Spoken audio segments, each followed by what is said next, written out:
عزیز طلبہ و طالبات، فروغ فاؤنڈیشن آن لائن اسکول کے ذریعے یکساں نصاب کے مطابق تعلیم حاصل کریں۔ اگر ہماری ویڈیوز پسند آئیں تو چینل کو سبسکرائب کریں اور دوستوں کے ساتھ شیئر کریں اور بیل آئیکن کو لازمی دبائیں تاکہ آئندہ آنے والی تعلیمی ویڈیوز آپ حاصل کر سکیں۔ السلام علیکم بچوں، امید ہے آپ سب خیریت سے ہوں گے۔ بچوں، آن لائن اسکول سے آپ مکمل تعلیم حاصل کر کے بورڈ کا امتحان برائے جماعت نہم اور دہم بہتر طور پر پاس کر سکتے ہیں۔ آپ اپنی عمر اور تعلیم کے مطابق مزید تعلیم حاصل کریں۔ والدین سے فون یا کمپیوٹر پر ہماری ویڈیوز کے ذریعے تعلیم حاصل کرنے کی درخواست کریں۔ روزانہ 1 سے 2 گھنٹے آن لائن پڑھائی کریں اور جب آپ اسکول جائیں گے تو آپ کو مزید کسی مدد کی ضرورت نہیں ہوگی۔ اس طرح پڑھائی کر کے اپنا وقت اور والدین کے اخراجات میں بچت کر سکتے ہیں۔ آن لائن اسکول کی کوئی فیس نہیں ہے، آپ زوم پر بھی کلاسز کا فائدہ اٹھا سکیں گے۔ ہر مضمون کی مکمل تعلیمی ویڈیوز موجود ہیں۔ بسم اللہ الرحمن الرحیم۔ ڈیئر اسٹوڈینٹس، السلام علیکم۔ آپ سب کیسے ہیں؟ ٹھیک ہیں؟ امید کرتی ہوں کہ آپ سب خیریت سے ہوں گے۔ ڈیئر اسٹوڈینٹس، اس مشق سے پہلے ہم نے جو لیسن پڑھا تھا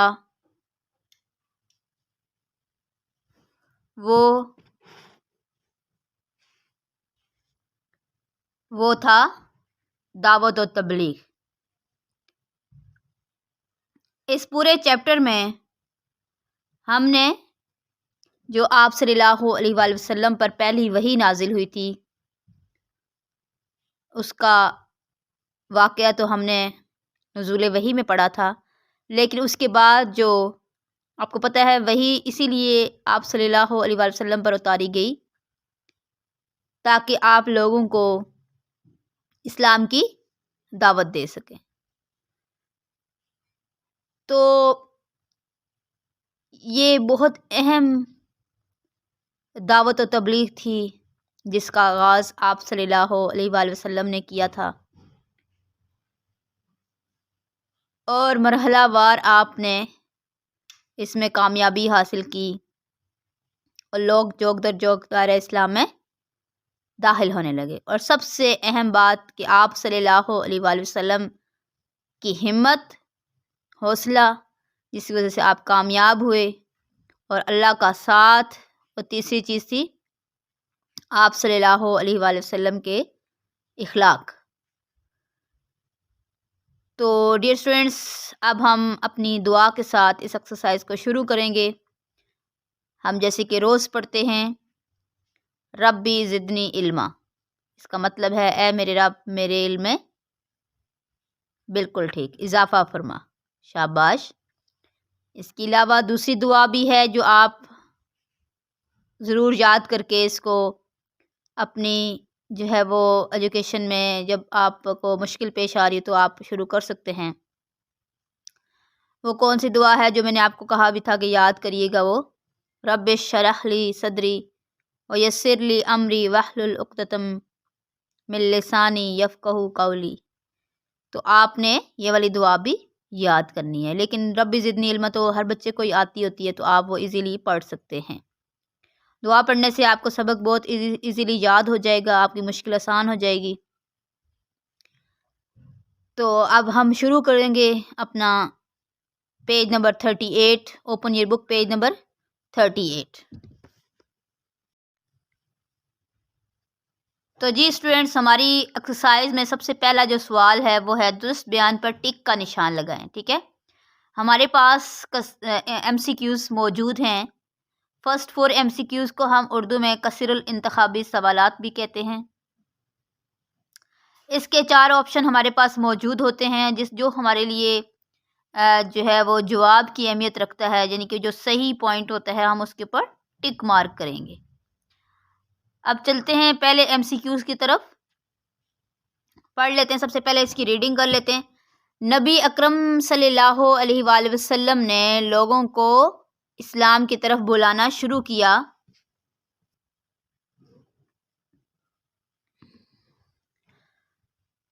تو ڈیئر اسٹوڈینٹس، ہم چلتے ہیں اپنے پہلے MCQs کی طرف۔ نبی اکرم صلی اللہ علیہ وآلہ وسلم نے لوگوں کو اسلام کی طرف بلانا شروع کیا۔ نمبر 1 پہلی وحی کے بعد، نمبر 2 دوسری وحی کے بعد، نمبر 3 تیسری وحی کے بعد، اور نمبر 4 ہے ہمارے پاس چوتھی وحی کے بعد۔